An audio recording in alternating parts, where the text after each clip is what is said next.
Hey guys, welcome to Unbiased Rugby. Okay, so week 18 of Super Rugby is done and dusted. Quite an interesting weekend. I think I got 6 right in my Super Brew, 6 out of 7. It's not too bad.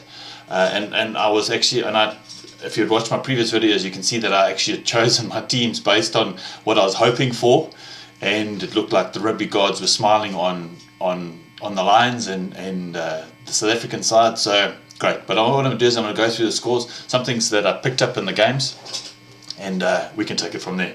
But yeah, the first game of the weekend, we had the Crusaders versus the Highlanders. The Crusaders won that very comfortably, 45-22.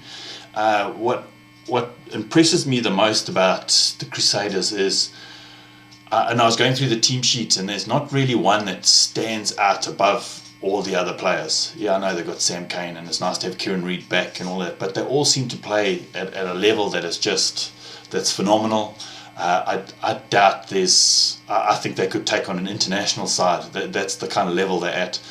For me, I think the Crusaders and the Hurricanes are on a bit of a higher level than the rest of the other Super Rugby sides.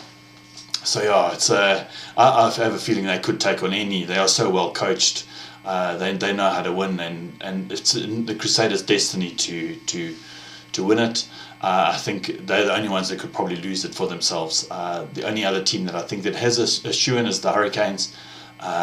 For me, I personally still think the Hurricanes are going to win this year.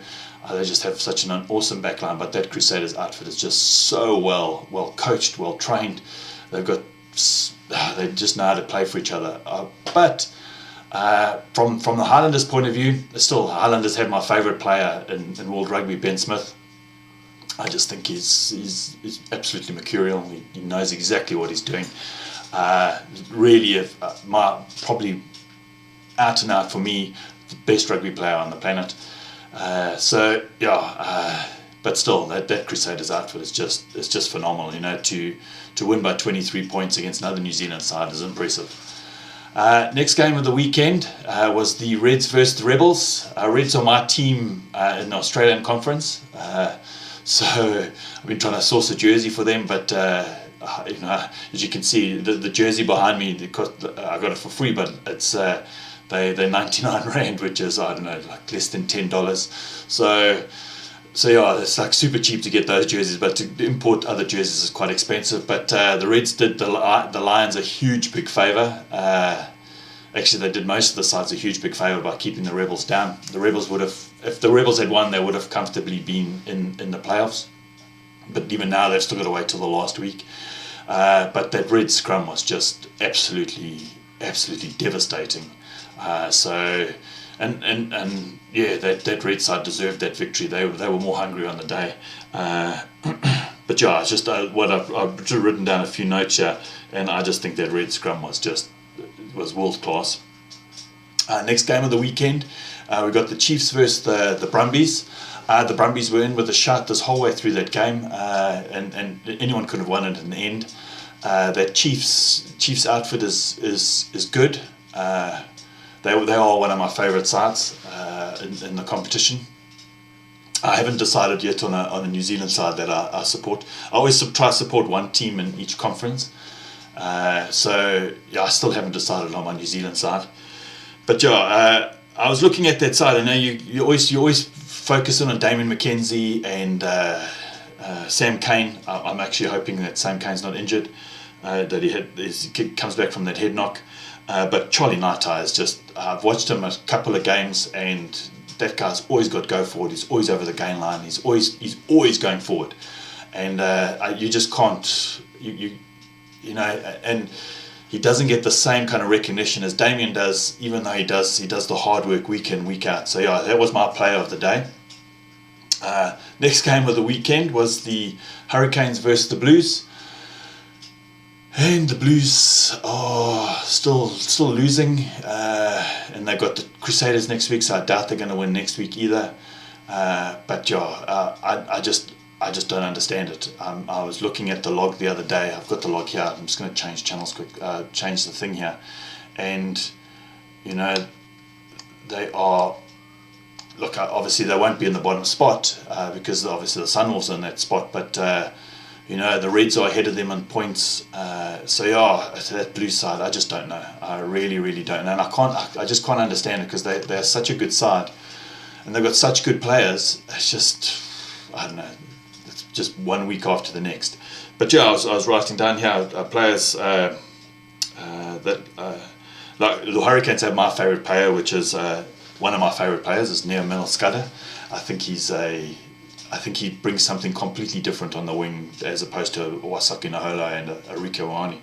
But yeah, he's just got something about him that just makes him an excellent player. But I might get pronunciations wrong, but Lamape, that's on another level. That's one thing I've seen, because he bashes quite a lot, and he bashes really well through the gain line. But I think he may need to have to learn one day to add some more flair to his skill levels. But yeah, to score 4 tries is just you can't complain. Next game of the weekend was the Waratahs versus the Sunwolves. Yeah, that Waratah side, they pulled that Sunwolves side apart, completely apart. The one thing that concerns me with the Waratahs is they've got fairly easy games until the quarter. Sorry, there's a flyer flying around here, so it may get my attention every now and again. That they have fairly easier games into the playoffs. I know the Brumbies aren't easy, but they're not playing. Actually, it's a derby next week, so it could be quite hard. But it might give them a false sense of security, especially going into the next round. Because depending on where they are, they may have to play the Highlanders. I'm not 100%. It was the Chiefs, one of the two. So might give them a bit of a false sense of confidence. But yeah, they are still a class outfit. They've got some amazing backs. So, but yeah. Next game of the weekend. My favourite game of the weekend. I watched the last 20 minutes like this because I couldn't. I've been so disappointed in last year's, especially. I think it was last year or the year before. When there was like 5 minutes to go, and the Hurricanes scored 3 tries against the Cheetahs to win at Bloemfontein. So you can never know in a game of rugby what's going to go on. So I couldn't watch. It was so difficult. But I think we've figured out what killed the Jaguares was the line speed. That line speed was just phenomenally in their face, and you could see they started getting rattled after a while. They could handle it for a while, but I think being right in their face. Yes, I think maybe they should have maybe kicked through. They really would have been able to, but they just couldn't deal with that line speed. I think in the first 10 minutes. I think defence must have been a different language for the Bulls, because I'm sorry, they're busting through 4 or 5 tackles to score a try. That's atrocious. But it was nice to hear that Archie Snyman, he could be the man of the match. Also excellent. So nice to see a lock forward with such good ball skills. And he was saying, they sat under the poles and there was some hard words said, and they seemed to change. 19, I think they were 19-0 down. And to win a game like that, 43-25, 43-34, and the Jaguares still, it's so strange that they've got so many victories and they just haven't gone for the bonus points, which is, and I know they tried in the end and they just didn't get it, but I think in Super Rugby, bonus points are probably the most important thing. If you lose, you have to lose by a bonus point. If you win, you have to win by a bonus point. So it's one of those. It's bonus points are the most important thing. You look at where the Lions are; they're 1 game behind, and there's so many points in the lead. So yeah, I think that's the only thing that the Jaguares need to learn. But yeah, I still think they're a potent side. I think they'll deal with the line speed next week. But yeah, I still thought my standout player for that was Archie Snyman.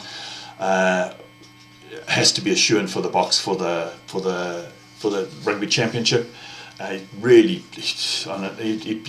plays go forward ball, and he just knows how to offload and things like that.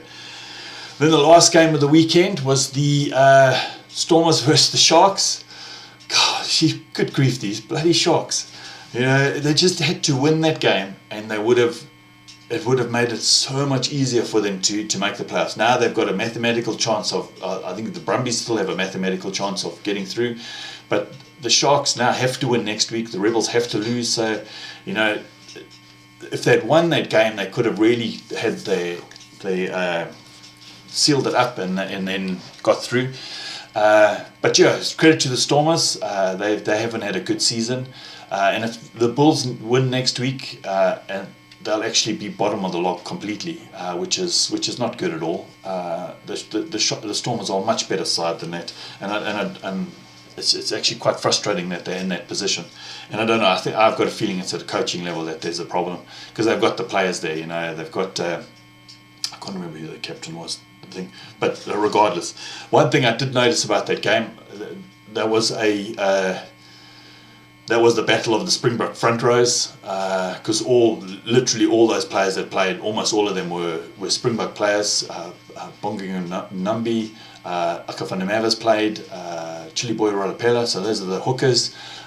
We had Kitshoff, Volkalo, Beast, Thomas the Tank, Frans Malherbe. So you're talking, that was the battle of the front row. And I did notice, everyone's been saying that Kitshoff should be the start Springbok starting loosehead for the Springboks.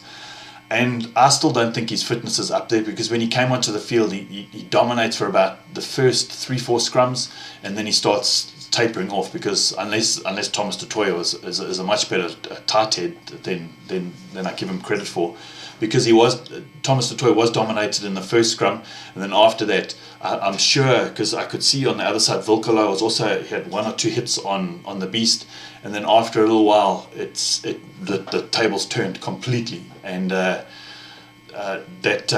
Sharks front row just had the ascendancy near the end, and so yeah.